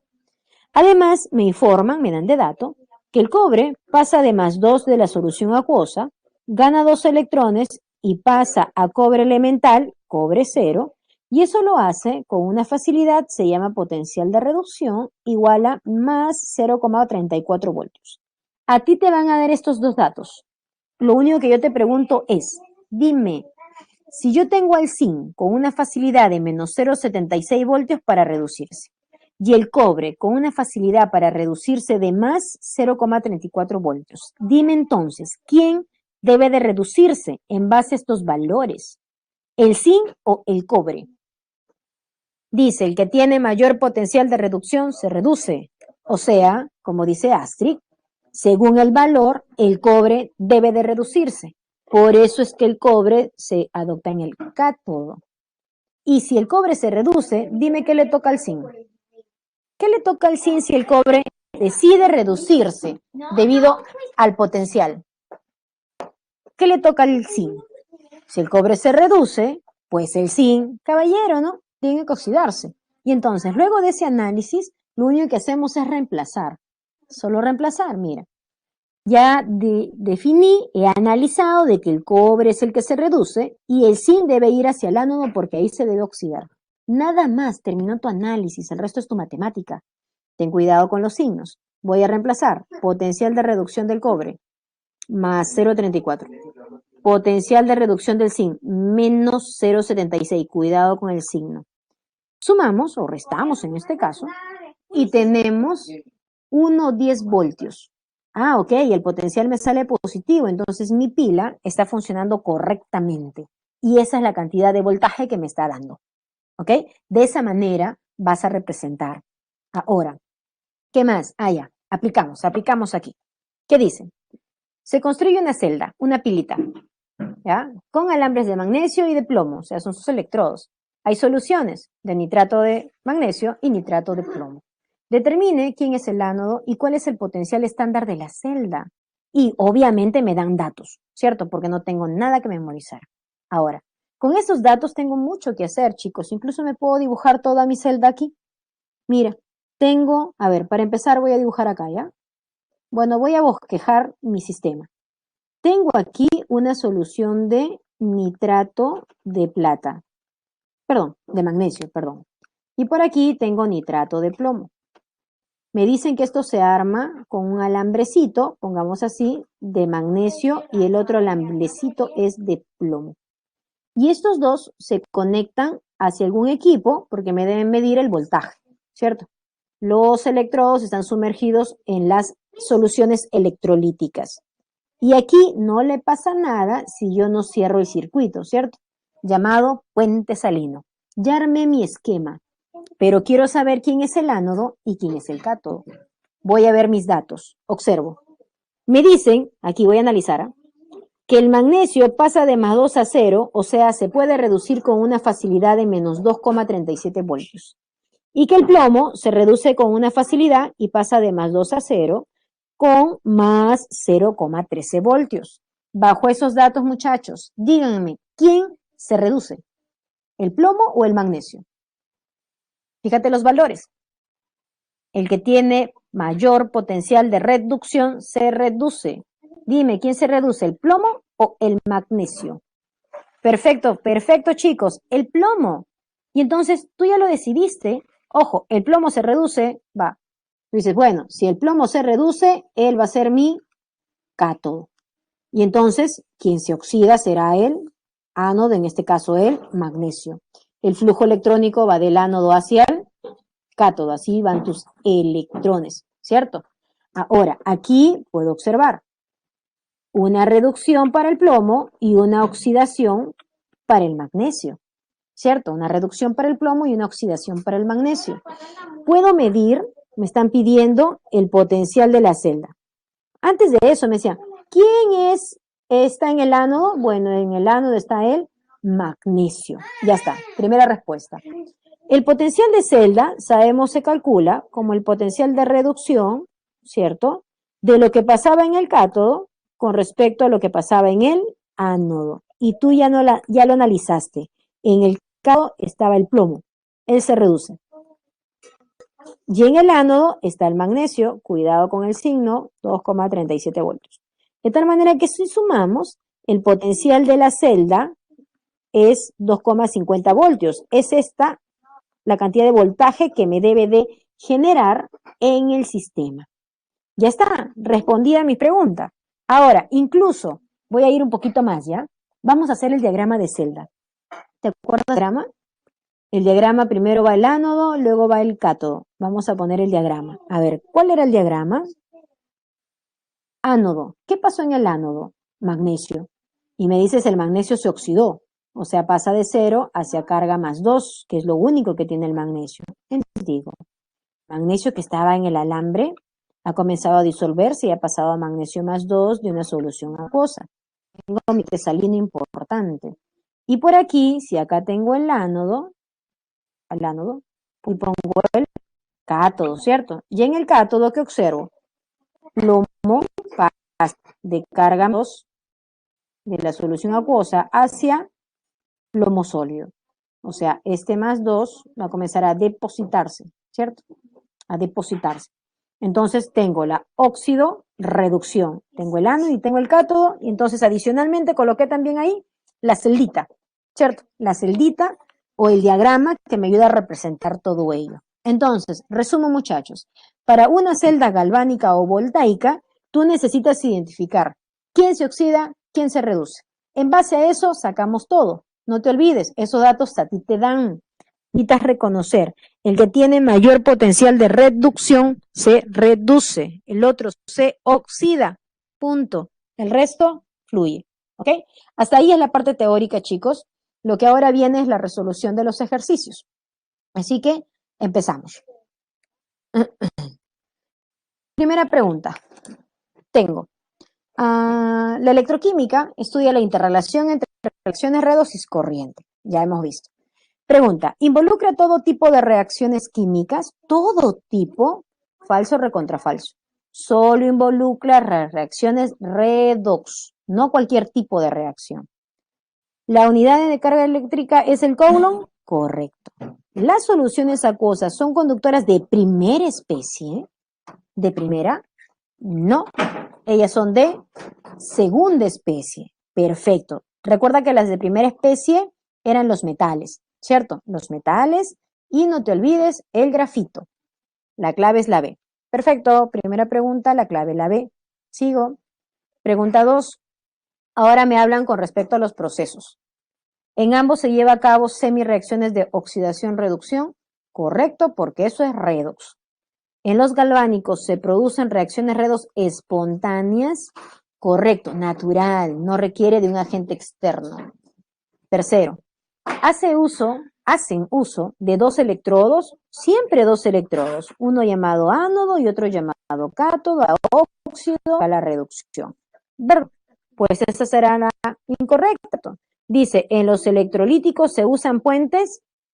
No, los puentes, esto es falso. Los puentes se utilizan en las pilas, ¿cierto? O en los galvánicos, si tú quieres, en los galvánicos. Bien, bien, Félix. Pregunta 3. Ya, por partes. Me hablan del cloruro de magnesio fundido e inmediatamente es esto. Este es el cloruro de magnesio fundido. Si a él yo le doy corriente eléctrica, debo generar magnesio y debo generar cloro, ¿cierto? ¿Cómo lo genero? Entonces analizo. Este es el magnesio que tiene carga más 2 y ese es el anión cloruro. El magnesio, el catión magnesio, debe de ganar electrones para pasar a magnesio elemental. Mientras que el anión cloruro debe de perder electrones, 2 según tu balance, ¿cierto? Para obtener tu cloro gaseoso. Entonces, esto es la ganancia, una reducción, esto es una pérdida, una oxidación. La reducción sucede en el cátodo, la oxidación sucede en el ánodo. Ya está. En base a ese análisis, ¿qué tenemos? Los iones magnesio se oxidan y se dirigen hacia el cátodo. Los iones magnesio se reducen porque ganan y se dirigen hacia el cátodo. Por lo tanto, esto es falso. No se oxida, se reduce. Producto de la reducción, ok. Producto de la reducción, se genera cloro molecular. Tú dices, a ver, Producto de la reducción se genera magnesio. Se genera cloro también, pero no producto de la reducción, sino producto de la oxidación. Por eso esto es falso. No se genera cloro en la reducción, se genera magnesio. Se transfieren 2 moles de electrones por cada mol de magnesio. Mira, se han transferido 2 de electrones por cada mol de magnesio formado y eso es correcto. Falso, falso, verdadero, la clave es la B también. Clave B. Sigo. Pregunta 4. Dice, para determinar la masa necesito peso equivalente. Me hablan de 2 sustancias. Sulfuro de aluminio y me hablan de, por acá, sulfato de níquel. Ya, entonces, en ambos casos, lo que yo necesito es la sustancia o la solución del cual se quiere obtener el metal. En este segundo caso, tengo que el níquel 2, dice acá, más 2, de esta sustancia, del níquel más 2, sale níquel sólido, que es lo que yo quiero obtener. Y en realidad gana 2 electrones, ¿cierto? De níquel más 2 pasa a 0, ganando 2 moles de electrones. Tanto. Su equivalente será su masa molar, que es 68, entre el número de moles de electrones transferidas por cada mol de níquel formada. O sea, aquí esto es 9, pues, ¿no? 29, en este caso. En el caso de aquí, el aluminio, su único estado de oxidación es más 3, no tiene otra cosa. Y el aluminio pasa de más 3 hacia 0, porque es lo que yo quiero obtener. Por eso es que él debe de ganar 3 electrones. Su peso equivalente será masa molar, 27, entre factorcito. Por una mol de aluminio se transfiere en 3, por lo tanto esto es 9. 9, tu clave para el 4 era la C. ¿Ok? Ya está. Pregunta 4. Sigo. Pregunta 5.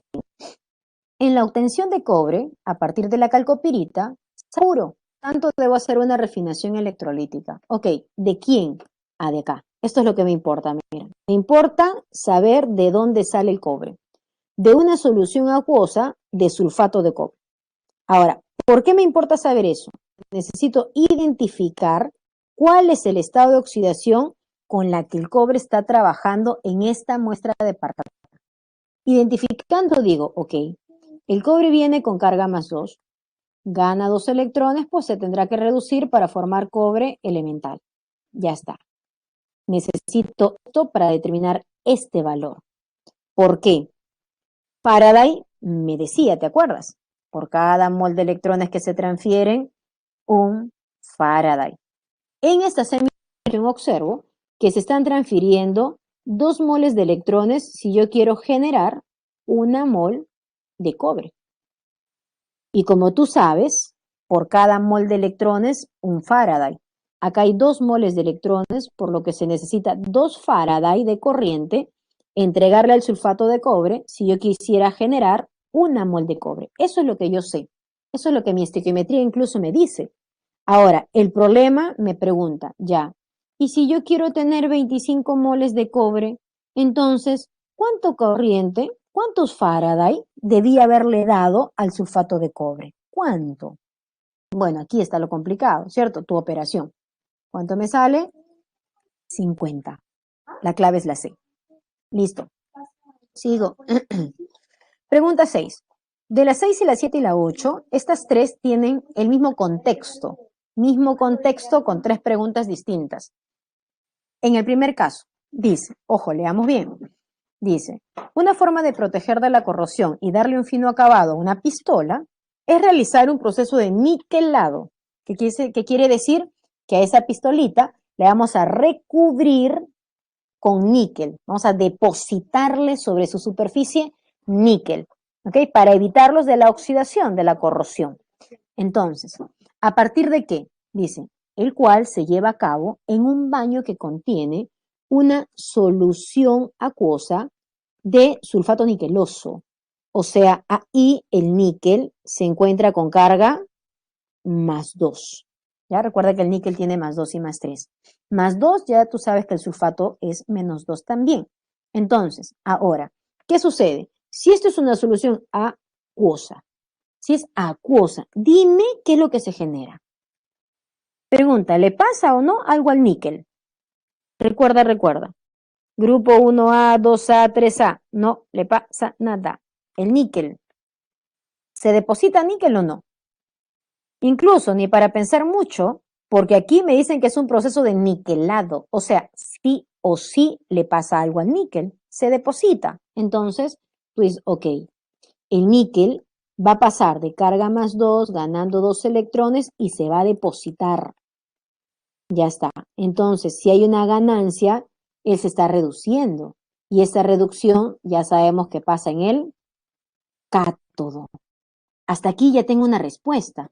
Porque si quiero niquelar, ¿cierto? Si el níquel se va a generar en el cátodo, ¿dónde debo colocar mi pistolita? Para que se pegue el níquel, para que se deposite el níquel, pues lo debo colocar ahí, en el cátodo, ¿cierto? Para aprovechar que el níquel se va a reducir, como dice Astrid.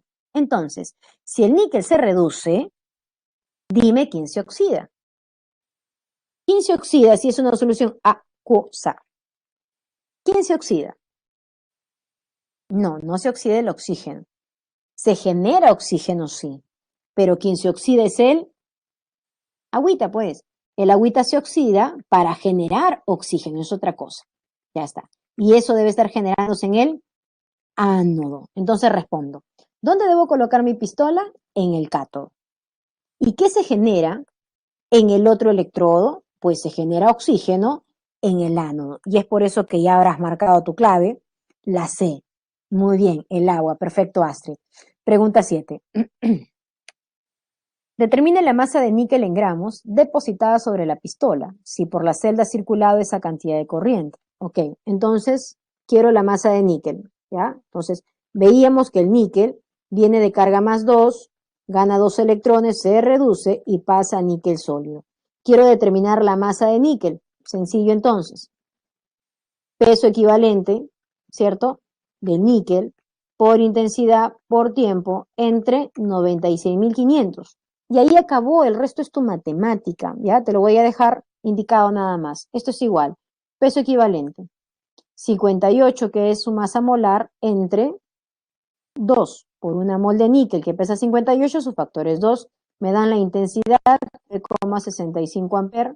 Me dan el tiempo, 2000 segundos, entre 96.500 coulomb. Amper por segundo coulomb, te sale la masa exactamente expresado en gramos, ¿cierto? La masa de níquel.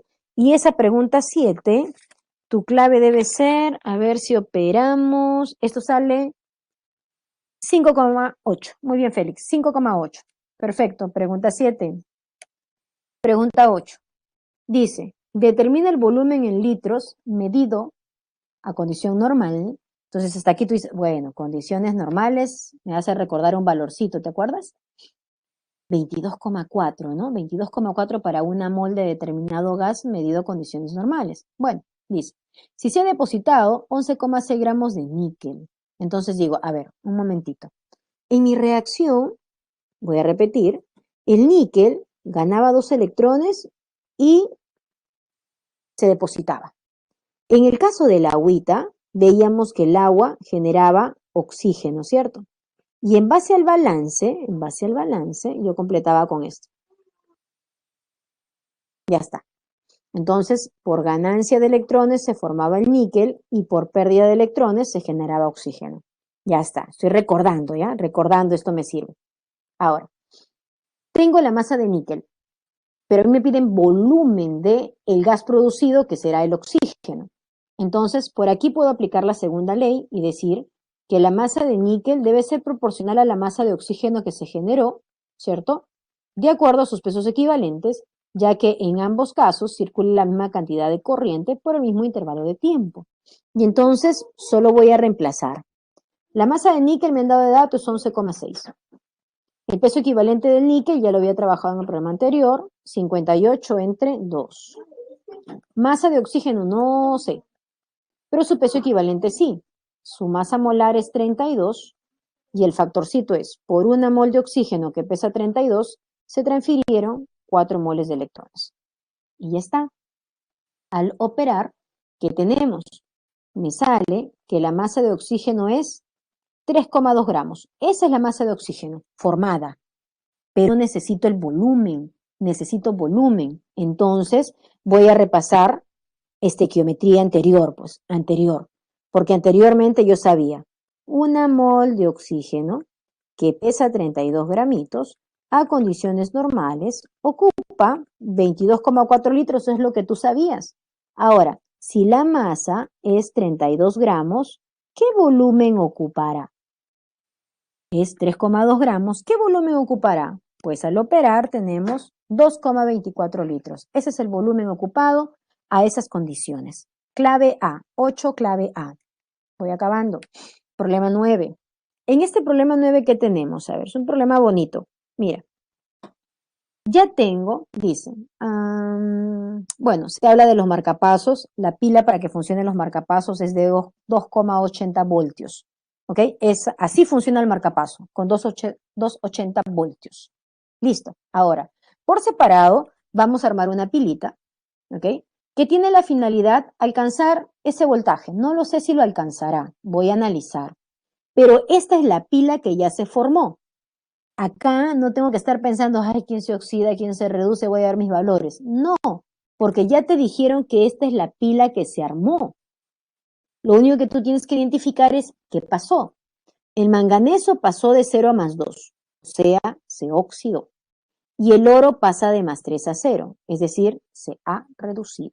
Y entonces, primera pregunta, ¿la representación de la celda es esta? Tú dices, bueno, a ver, de 0 a +2 se oxida. Entonces, de 0 a +2 se oxida, correcto, va el ánodo.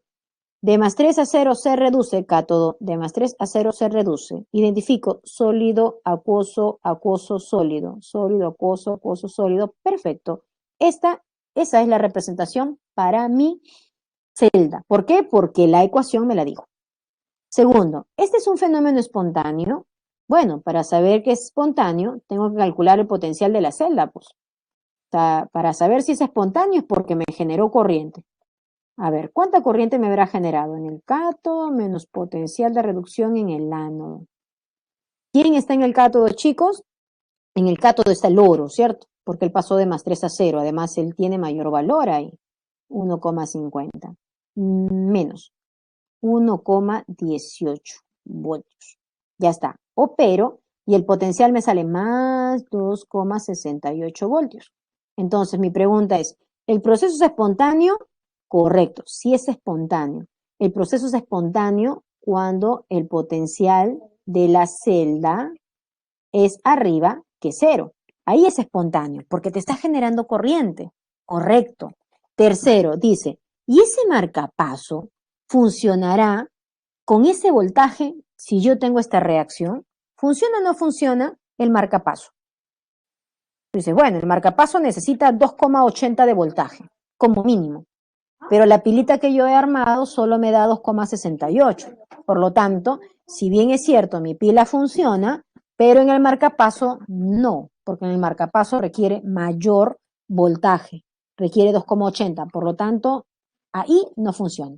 Para mi marcapaso no, para otra cosa sí, ¿no? Para el equipo de sordera que requiere menos, tal vez, pero para mi marcapaso no. De tal manera que la clave es la B. Último ejercicio, chicos. Problema 10. Esto es similar a lo anterior. Mira, con la finalidad de prender el foco de una linterna, es necesario como mínimo 1,25 voltios. Nada más necesito 1,25 voltios. Ya. ¿Qué más me dice? Para lo cual, ¿no? Para lo cual se necesita armar una pila, la cual consta de un alambre de zinc con esta concentración de nitrato de zinc inmerso, una lámina de cobre con una solución de nitrato de cobre. Ya está. Calcule la fuerza electromotriz en voltios de esta celda. Entonces, si yo tengo zinc, una solución de zinc, otra solución de cobre, ojo, que no es la misma que hace rato, porque acá yo tengo cobre +1. ¿Ya? La pila de Daniels, la del ejemplo de hace rato, era cobre +2. Es otra pila, es otra. Entonces, aquí digo, bueno, voy a armar mi pilita. Entonces, como no tengo reacción aún, tú aquí sí decides. Dime, ¿quién se oxida? ¿Quién se reduce? ¿Quién se reduce? A ver, ¿quién se reduce? ¿El cobre ¿El cobre más 1 o el zinc más 2? ¿Quién se reduce según el potencial? Porque me están pidiendo que calcule esta forcita, la fuerza electromotriz, que es el potencial de reducción, te repito, de lo que pasa en el cátodo, menos el potencial de la reducción de lo que pasa en el ánodo. ¿Quién se reduce? Muy bien, el cobre. ¿Por qué? Porque tiene mayor potencial de reducción. Tan solo así. Aquí voy a colocar del cobre y aquí, obviamente, del zinc. Y entonces, ya está el problema, ¿no? Más 0,51 voltios, menos, cuidado con el signo, 0,76. Y entonces, cuando tú operes, esto tendrás 1,27, ¿no? Ah, positivo, claro, positivo. Y tu clave así sería la C. De esa manera, reconoces, ¿cierto? Que la pila que estás armando está bonita, te está dando voltaje correcto y es 1,27 voltios. 1,27 voltios. Perfecto, clave C. Y bueno, aquí tienes los propuestos, ¿ok? Para que tú compares y puedas identificar, ¿no? Si estás bien en tus resultados o si hay algo que aclarar, ¿ya? Entonces, si hubiera algo que aclarar, me avisas, ¿ya? Yo lamento lo que sucedió inicialmente,